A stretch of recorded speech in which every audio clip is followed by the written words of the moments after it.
Wellness begins where play, pleasure, and the parasympathetic meet. You were born to be you, and you were born to be well.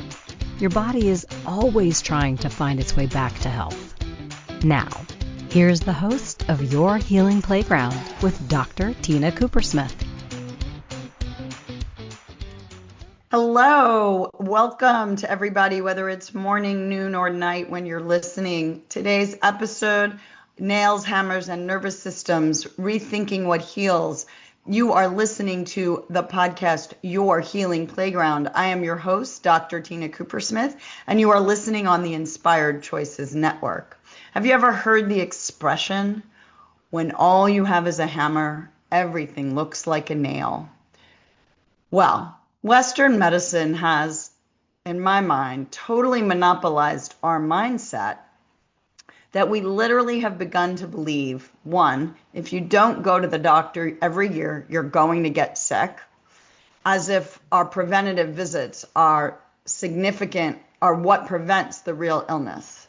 Two, that medicines and surgery are literally the only way that disease gets better. And yet, let me put this out, with the plethora of drugs that we now have, and the incredible advances in surgery and surgical devices in the last year. And I want to celebrate all that. This is not this or that. I believe in this and that.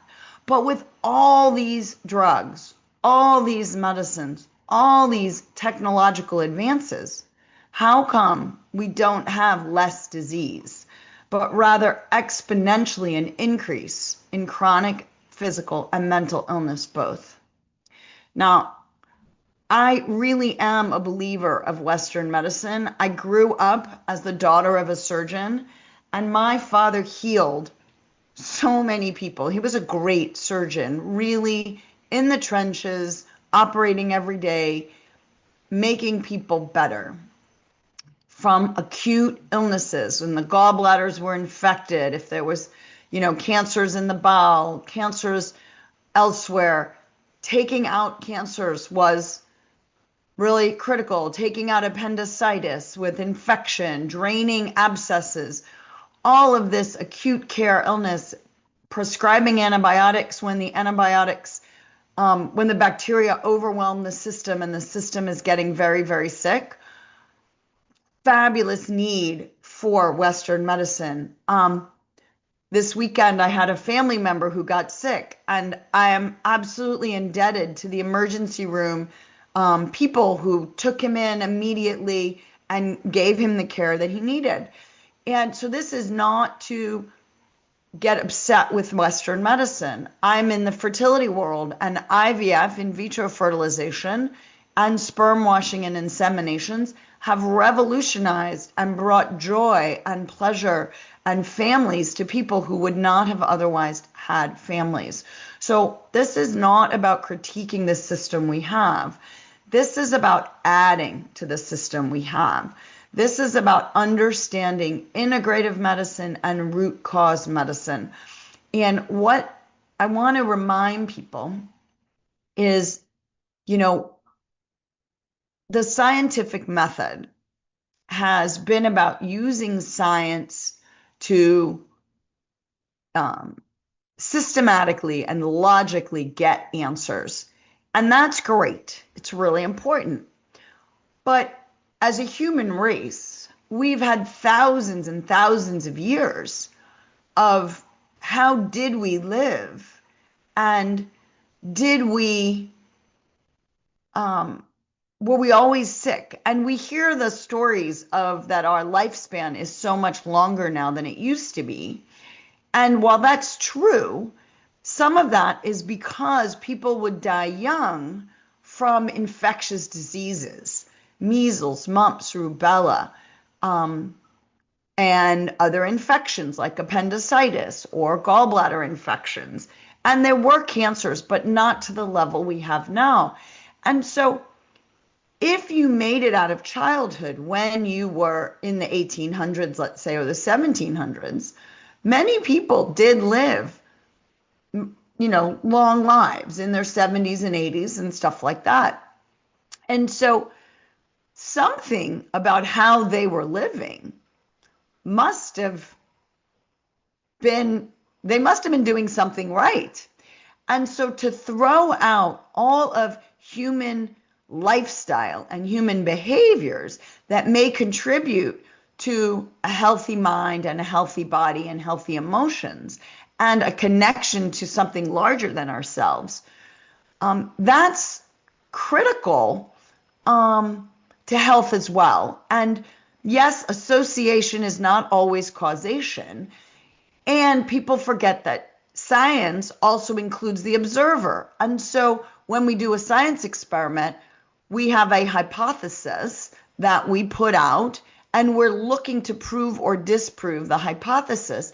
And the person doing the experiment is sometimes looking for the results that they want to get. And so that affects the outcome as well, and it affects the reporting. So I'm getting off topic. Let's go back to Western medicine and the difference between root cause medicine or integrative medicine. So Western medicine is, we go to the doctor and we explain the symptoms that we're having. Hey doc, I feel X, Y, and Z. There's tingling in my fingers, or there's pain in my stomach, or I have an acid burning in my upper chest, or chest pain in my heart. And the doctor listens to the symptoms of the patient and then also does an exam, and those are considered signs on the body. What do they notice on the body?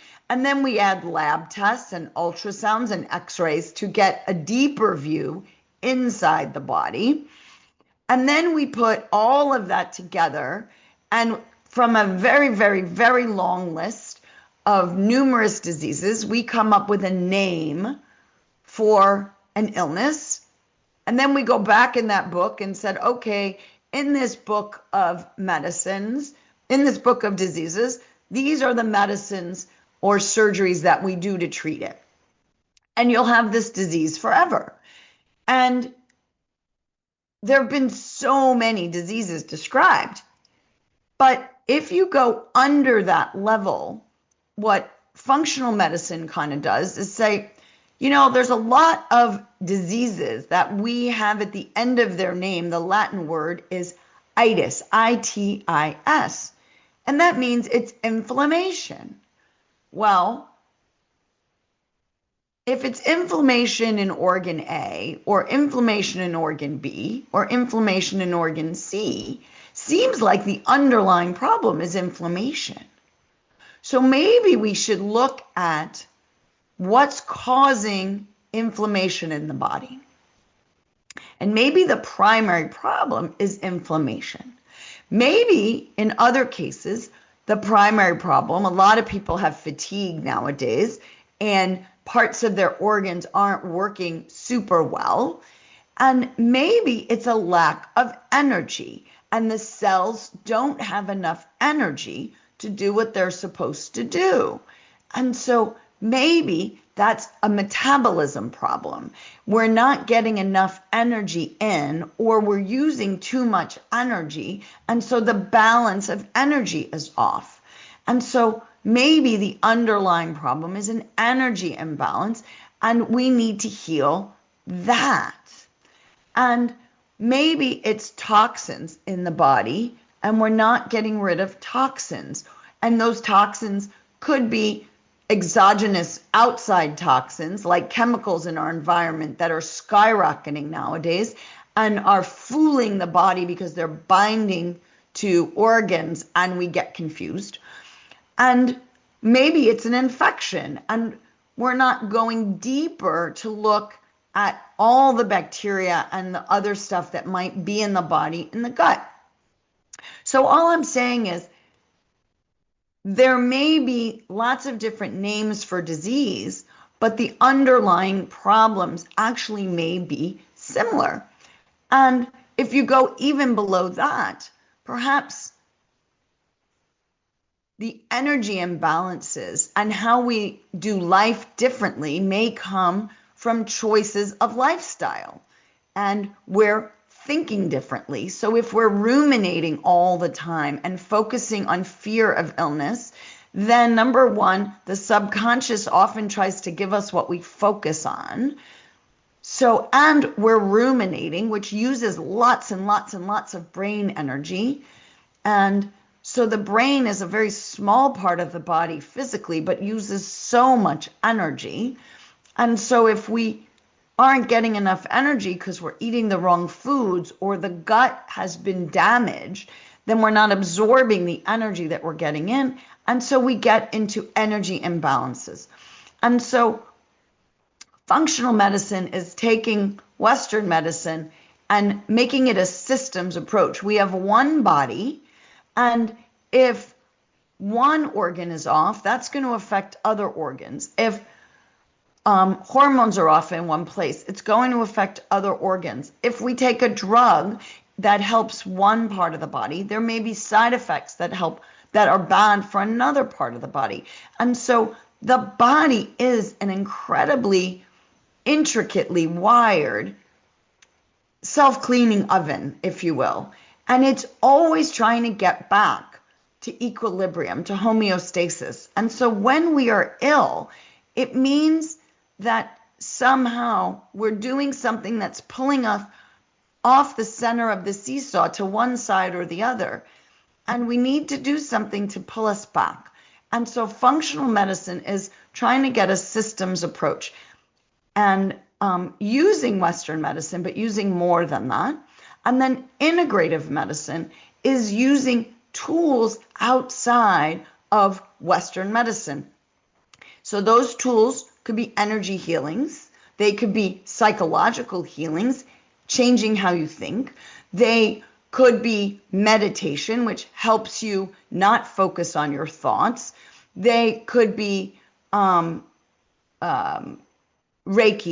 acupuncture, herbs, deeper nutrition, understanding that different organs may approach nutrition differently.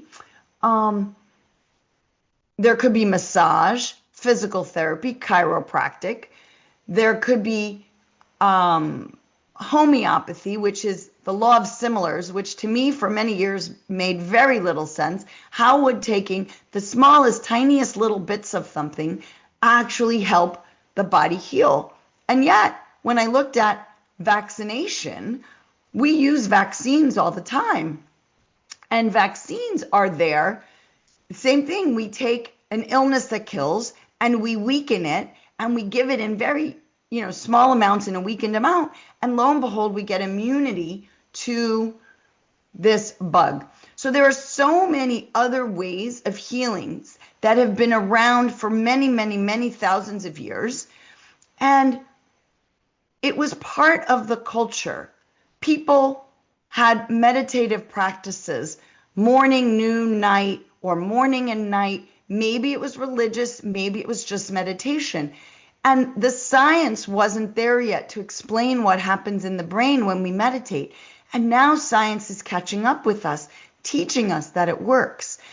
There's experiments in monkeys about the need for touch, and that given a soft mom in a cage or a wire mom with food, the monkey would prefer the touch over food.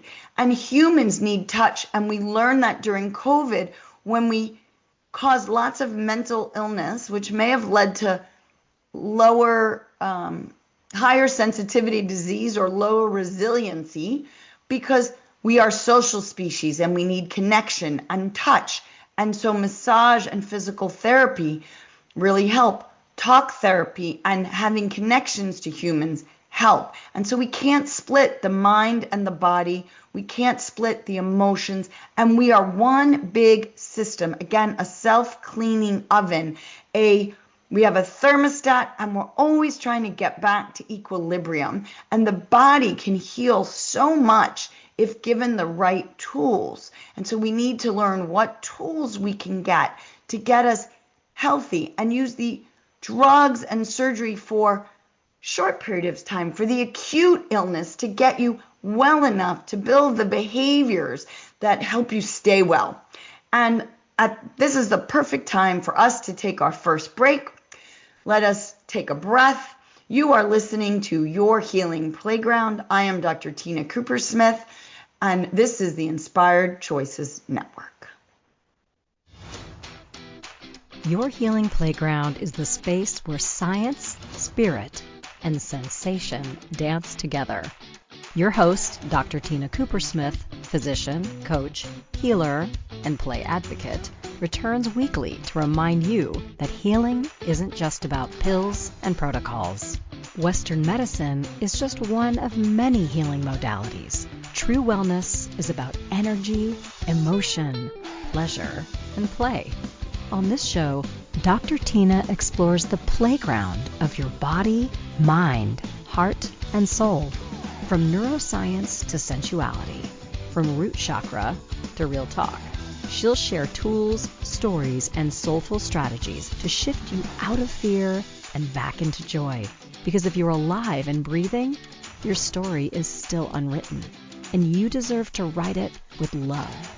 Together, you'll learn to breathe, feel, and play your way back to wellness, because you are your best healer.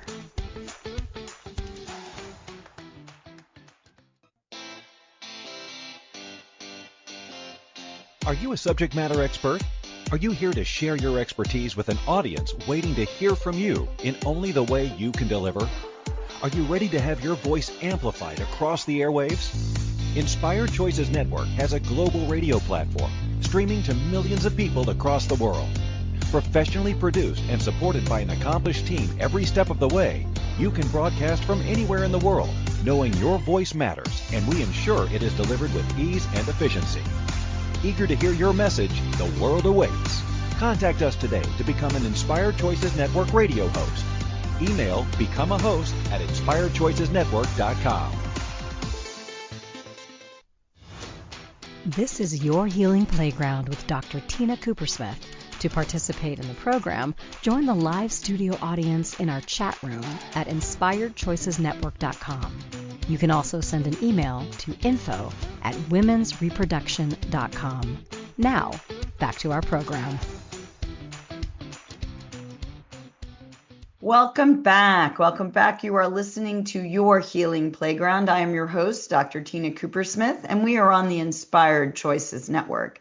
And today we are focusing on healing techniques that are above and beyond Western medicine. We're not here to get rid of Western medicine. We're here to celebrate Western medicine, which in the old days was called allopathic medicine, but we're here to add to it, to have way more ways to heal, and to perhaps realize that drugs and surgery are only one part of the issue. So let's go back to the fact that we've been taught that we need to focus on disease. We go to the doctor to make sure we don't have a disease. That tells me already we're living in fear, right? A big problem, I think, is the unknown. And when we don't understand our bodies, then every time we feel something that's off kilter, we jump off to, do I have a disease? Instead of, what did I eat wrong in the last few days? Or what did I do wrong that may have caused some pain, right? So number one, it might be really good to educate our kids about lifestyle and how to live in a healthy fashion, and educate how the body works in a little more depth. It used to be that, the physicians were educated in Latin and healing, and the public didn't really know how to access it. Kind of like when religion came on board and priests needed to be the interconnector between spirituality and the lay public. Now the lay public, with the information age, we can read so much medicine and science, and we can start being more advocates for ourselves and understanding better how the body works. We have now lots of tools on biohacking and learning about the body. And so that could help decrease the fear. But for some people, they read more and more and they get heightened fear. So it's also learning about controlling your thoughts. So number one, we need to stop believing that just because you get old, you get sick. That's not true. And if you go and read about the blue zones where people live to be over 100, and there's pockets around the world of very healthy aging people, you can read about their lifestyles and choose to live that way. And so it's not inevitable to get old. Your genetics are a piece of the puzzle, and the genetics also are not a proof that you will get sick. The same amount of people had a mutation in the BRCA gene in the 1920s as now, but we have way more breast cancer now. So it's not just what mutation you have in the DNA, but it's how your DNA is interacting with your lifestyle, okay? And so, again, don't fear your genetics. Make your genetics your friend. Understand your genetics. Work with your genetics.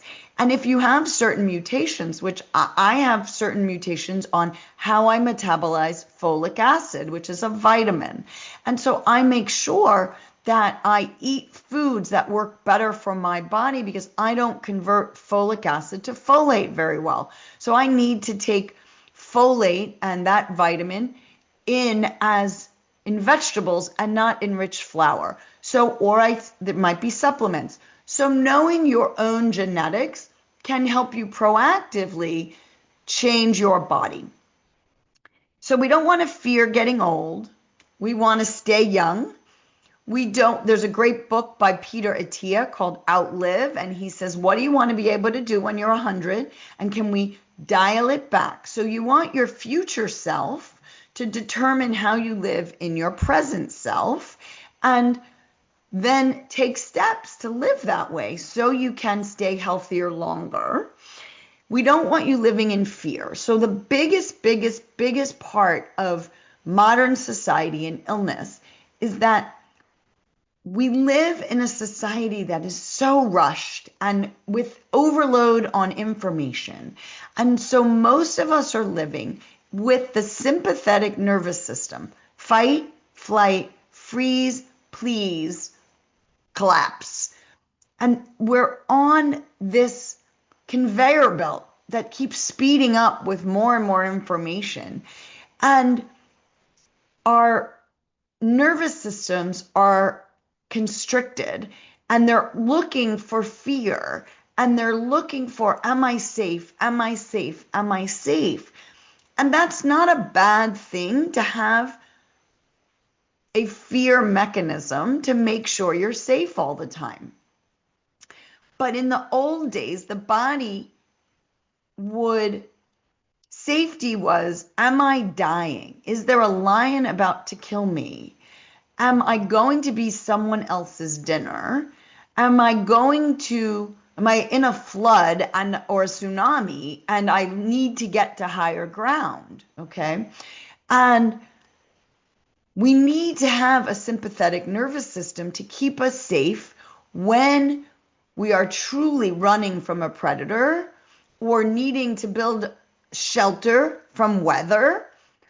But getting 100 on the test in 4th grade is not life or death. And yet we've been raised in a system that somehow believes mistakes are bad, and we're always searching for, am I safe? And most of the time, you're really safe. Mistakes are just that. They're mistakes. And so if we start realizing, if I'm breathing, I'm alive, I am okay, and the rest is story, and do I need to change something to help my body get back to a safer way of being? Am I acutely in danger and I need to go to the emergency room? By all means, it's really wise to have the sympathetic nervous system to say, I'm really, really sick right now. This is not normal body function for me. I'm going to go to the ER. And if you're not in emergency room I'm dying of a heart attack, or I'm having a seizure, or I have 105 fever, then using other ways to get better may be in your best interest. And the first one might be getting control of your brain and your thoughts. Am I dying? No, my heart's racing because I'm about to give a podcast and I get nervous, or I'm about to give a speech to my boss and I might lose my job. Well, if you lose your job, that will be very, very difficult for you, but it's not really life or death, because if you're a good worker, you'll find a way to get another job. So let's talk about lifestyle stuff and prevention that you can add to your day to try and prevent illness, celebrate life, not prevent life. So number one is nutrition. What are you eating? And that goes for, are you getting enough protein in your diet? Really important to get enough protein, because protein makes all the enzymes that help your cells work. And we don't make all those proteins and all those amino acids by ourselves. We need to take them in. We are in an interconnected world, and the plants and animals can help us stay alive because they can give us amino acids that we can't make ourselves. So are we getting enough protein?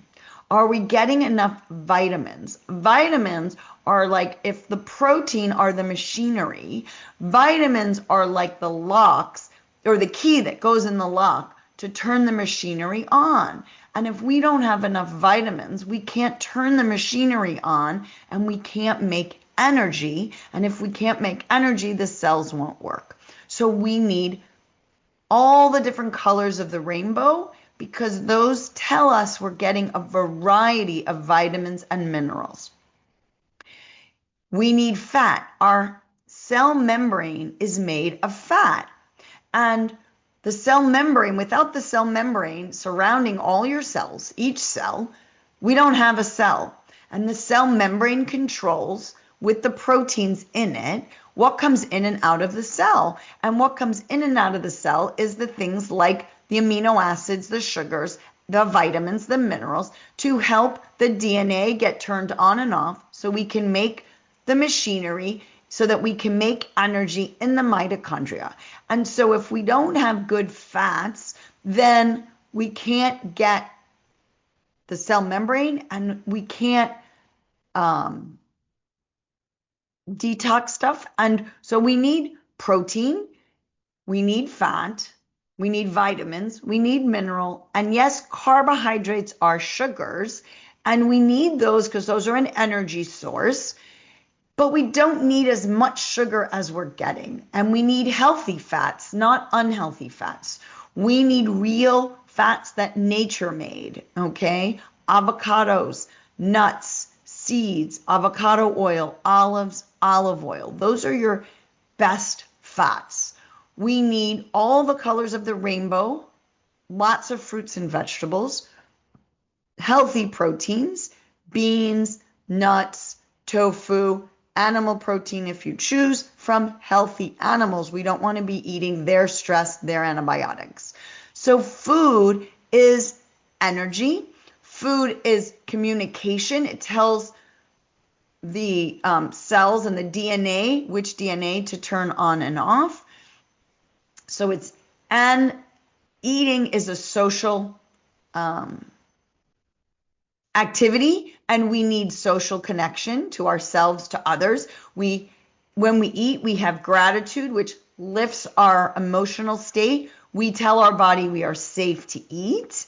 And so food is such a critical part of our health, and it's not taught in medical school. It's not emphasized in our educational system, and we are not eating real food from Earth. So I'm going to take our second break, and I'm going to remind you to keep a log of what you're eating and try and eat real foods that come from Mother Earth. So let's take our break. Remember, you are listening to Your Healing Podcast. I am Dr. Tina Coopersmith. We are on the Inspired Choices Network. And today we're talking about hammers and nails and all different healing techniques. Your healing playground is the space where science, spirit, and sensation dance together. Your host, Dr. Tina Coopersmith, physician, coach, healer, and play advocate, returns weekly to remind you that healing isn't just about pills and protocols. Western medicine is just one of many healing modalities. True wellness is about energy, emotion, pleasure, and play. On this show, Dr. Tina explores the playground of your body, mind, heart, and soul. From neuroscience to sensuality, from root chakra to real talk. She'll share tools, stories, and soulful strategies to shift you out of fear and back into joy. Because if you're alive and breathing, your story is still unwritten, and you deserve to write it with love. Together, you'll learn to breathe, feel, and play your way back to wellness, because you are your best healer.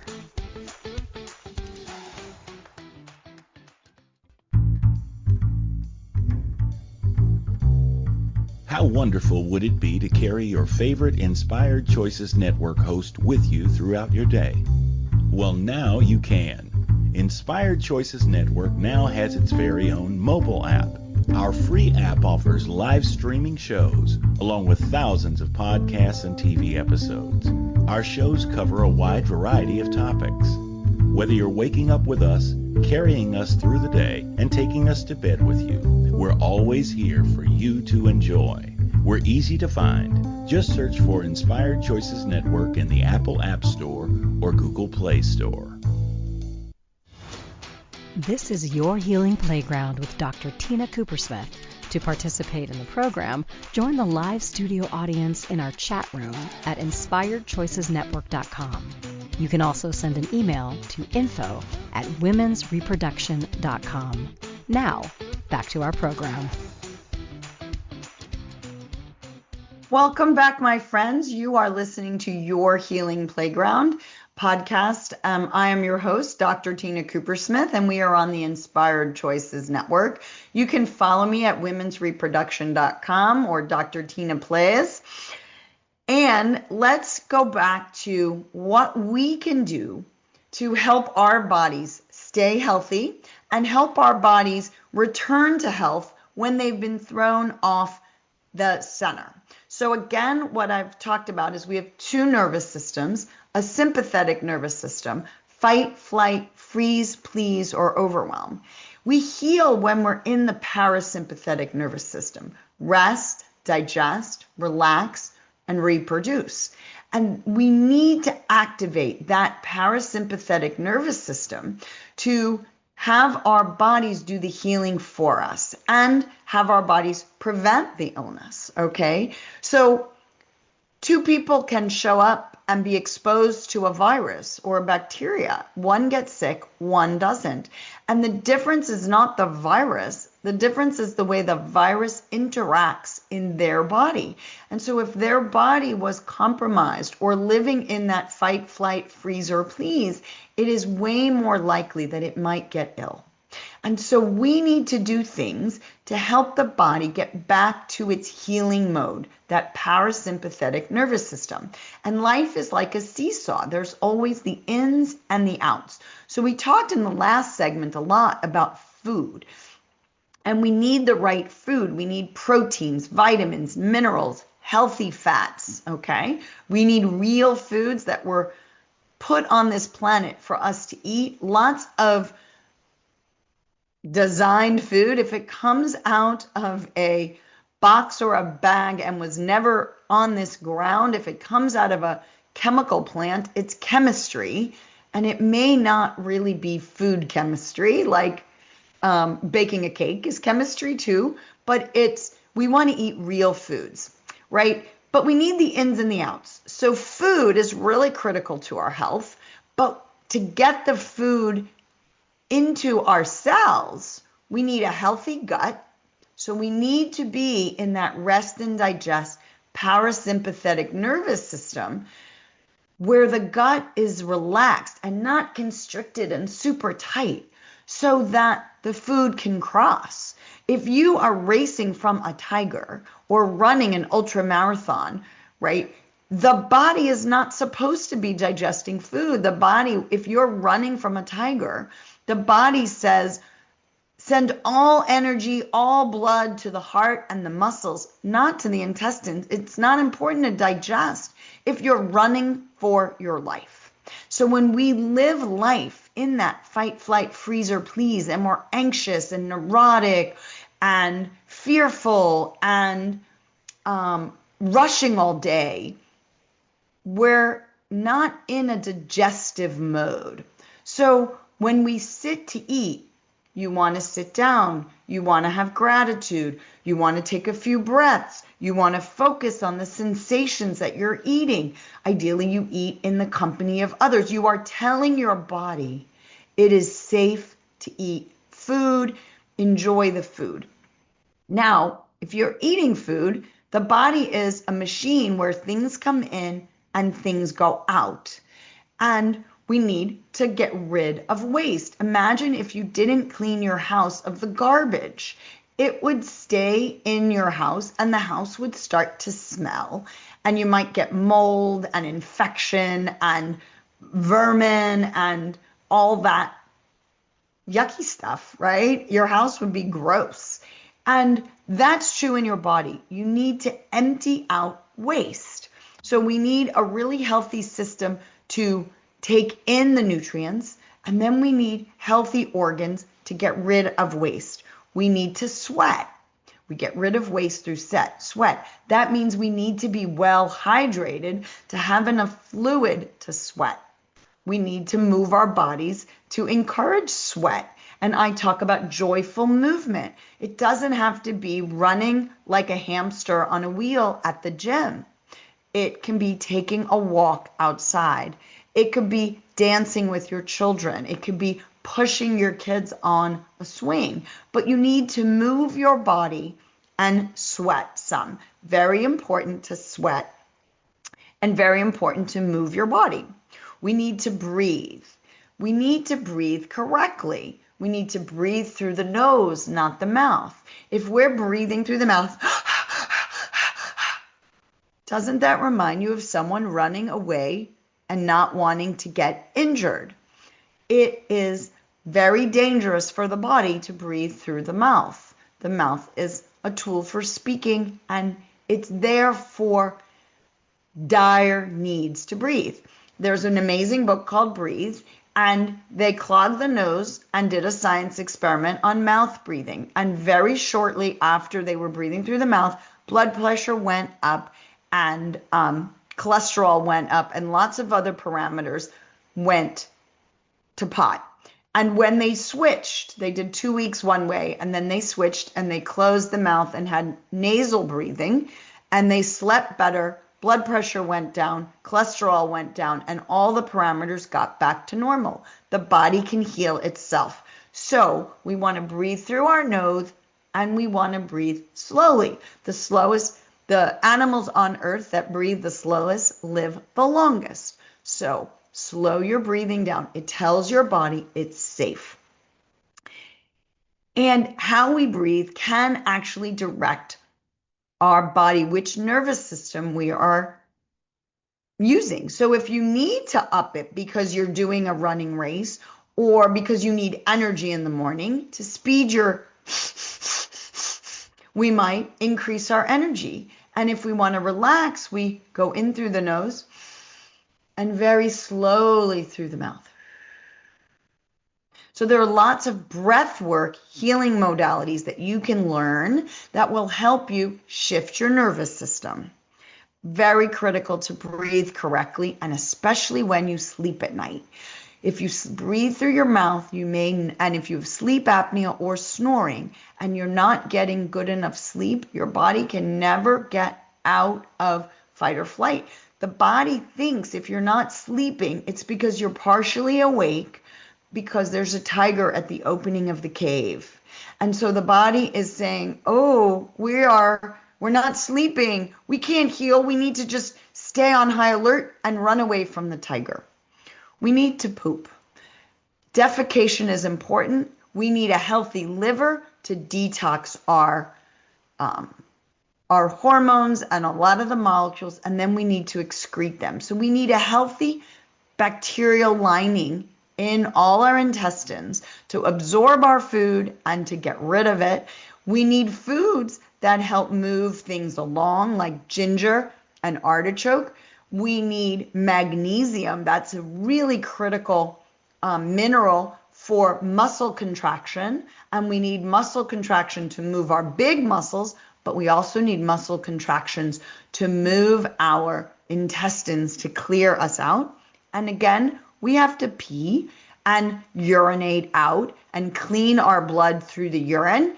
And we need to be well hydrated. So to stay healthy, remember, we need to eat right, real foods, slow down while we're eating, be in the right state of mind while we're eating, breathe correctly, hydrate, sleep well, and clear our system out.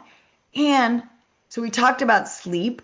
I want to also talk about the outdoors, because being outdoors is really critical to our bodies as well.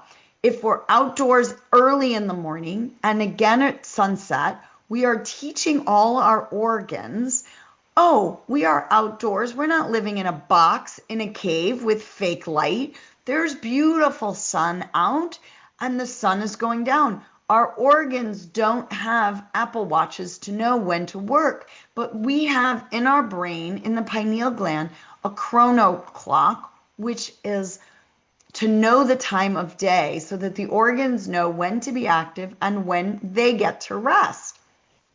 When we're living indoors, we're not seeing sunlight, and it's becoming more and more critical for us because the lights in our houses now do not have all the wavelengths of light. And so the body's not getting Roy G. Biv, all the wavelengths of light. When we go outside to sun, it's like if you put a plant in the closet and fed it food and water, would it blossom? No, the plant needs sunlight. We humans are no different. We are the universe in human form. Plants are the universe in plant form. And our organs need to know there's a sun outside in the morning and that there's a dusk, nighttime is coming. And when we see the red light at night, think campfires, the body knows to get ready for bed. When we're staring at computers and phones at night, we are seeing blue light and the body is confused. If the body doesn't get enough sunlight, the body literally thinks we are living underground in a cave. Well, why would we be living underground in a cave? Because there's a predator or an apocalypse and we are unsafe outside in the real world. If we are unsafe outside in the real world, the body, like the bear, thinks it's time to hibernate for a healthier time to come out into life. And a healthier time is when we're going to be working again. So if we're in hibernation mode, everything you eat is going to be stored as fat, waiting for future. We're going to sleep a lot and be fatigued because the body's not going to make energy. It's saving its energy for when we arrive and awake and leave the cave, okay? It is literally in hibernation mode. We gain weight, we get fatigued, we get brain fog. The body wants you to sleep and hibernate until you're safe to enter real life. The body doesn't realize our real life is living in a box, in a house, indoors, or in an office indoors, and that's real living. So again, sunlight is critical, breathing is critical, food, the right foods is critical. Outdoors, we also get different microbiomes, and we're connecting with nature. And when we remember we are part of nature and we ground and our feet are touching the earth, we get electrons from the earth and energy. It's like literally plugging our body into the earth to get energy and we're getting sunlight, which improves our vitamin D levels, but also makes us smile and happy. And even weather, rain and thunder and lightning, to see weather helps our bodies remember we are outside and alive and vibrant individuals. And so we need the outdoors. We need to connect to nature. We need to get the microbiome that is outdoors. Outdoor air nowadays is probably healthier than indoor air, unless you're really living in a toxic neighborhood. We need gentle movement, not ultra marathons 24/7, because that again tells us we're running from a tiger. So we want to go out in the mornings and see the sun and go tell your body it is safe to be alive. Because when we get into that parasympathetic nervous system, we can heal. And I want to put in there, besides food and the ins and the outs of food, sweat, breathing, movement, sleep, outdoors, we need play. When we play like children, we are telling our bodies we are joyful and life is good and we are alive. And when we are beating ourselves up, living in fear, living in critical thinking, judgment, anger, despair, depression, the body is hibernating. It literally starts to hibernate because it doesn't feel alive. It's at the bottom. It's in fight, flight, freeze, please, or overwhelm mode. And the body is helping you by telling you to go to sleep. But what it really wants you to do is tell it it's safe to be alive. And I know this sounds simple, but it's real. When we feel our feels, but move the energy through, we can get back to that parasympathetic nervous system. So it's not about not sometimes having sad thoughts or grieving or being frustrated. It's about sitting with those emotions and then actually moving them through so you can go up the emotional spiral and like, I'm alive to feel horrible. I'm going to celebrate that I'm alive to feel horrible because all the horrible things that happen to me are waste, but that waste, that garbage, that despair is going to be food for my growth, and it's going to help me be fertilizer. Poop is fertilizer in the wild. And for you, bad outcomes, mistakes, failures, difficult parts of life can be fuel for your growth in this human journey that is life. So pain is human, suffering is a choice. And moving from that sympathetic, I'm not really dying, I'm just sad and miserable, into, I'm going to play with these emotions because I'm alive to feel them, helps the body get into a state where it actually can heal your body. And let's take a break on that note and celebrate at this break that you're alive and you can feel all the feels. And you can play with the feels. Your healing playground is the space where science, spirit, and sensation dance together. Your host, Dr. Tina Koopersmith, physician, coach, healer, and play advocate, returns weekly to remind you that healing isn't just about pills and protocols. Western medicine is just one of many healing modalities. True wellness is about energy, emotion, pleasure, and play. On this show, Dr. Tina explores the playground of your body, mind, heart, and soul. From neuroscience to sensuality, from root chakra to real talk. She'll share tools, stories, and soulful strategies to shift you out of fear and back into joy. Because if you're alive and breathing, your story is still unwritten, and you deserve to write it with love. Together, you'll learn to breathe, feel, and play your way back to wellness, because you are your best healer.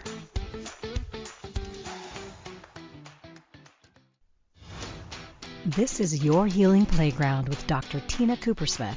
To participate in the program, join the live studio audience in our chat room at inspiredchoicesnetwork.com. You can also send an email to info@womensreproduction.com. Now, back to our program.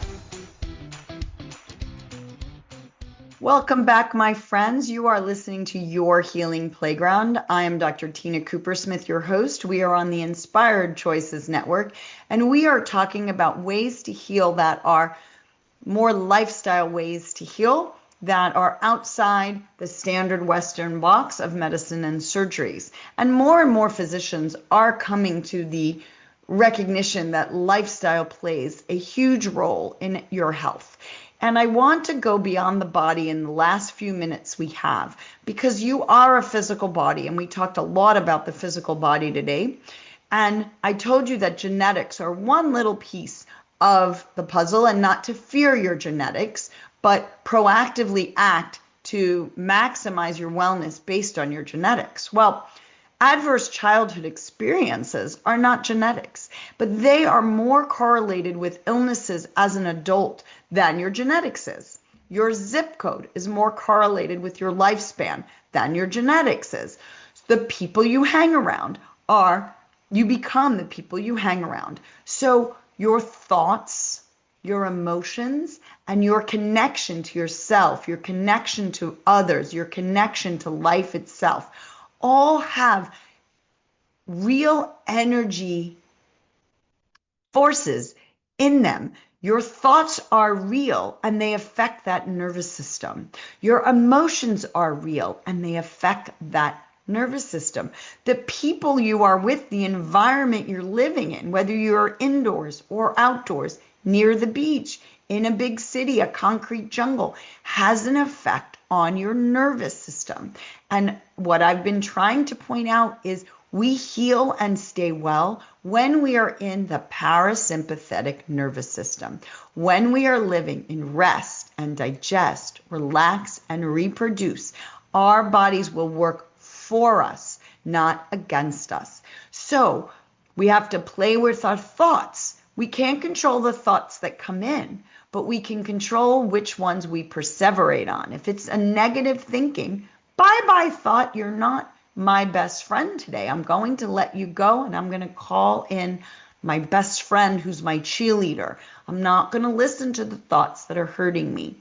Similarly, emotions, we talked. If you are in a degenerative emotion, I have tools that help you move from degenerated emotions to a more regenerative emotion. So again, I can feel despair, but I can celebrate that despair because I'm alive, and it's going to move me in the direction of my growth. So thoughts and emotions and our connections to ourselves, our connections to our loved ones, our connection to life itself. Can you celebrate today that you are alive? Can you have a gratitude that you are alive? Can you go to bed at night bragging about something you did, grateful for something in your life, and putting out into the universe a desire for how you want to be, to think, to feel, to create your life?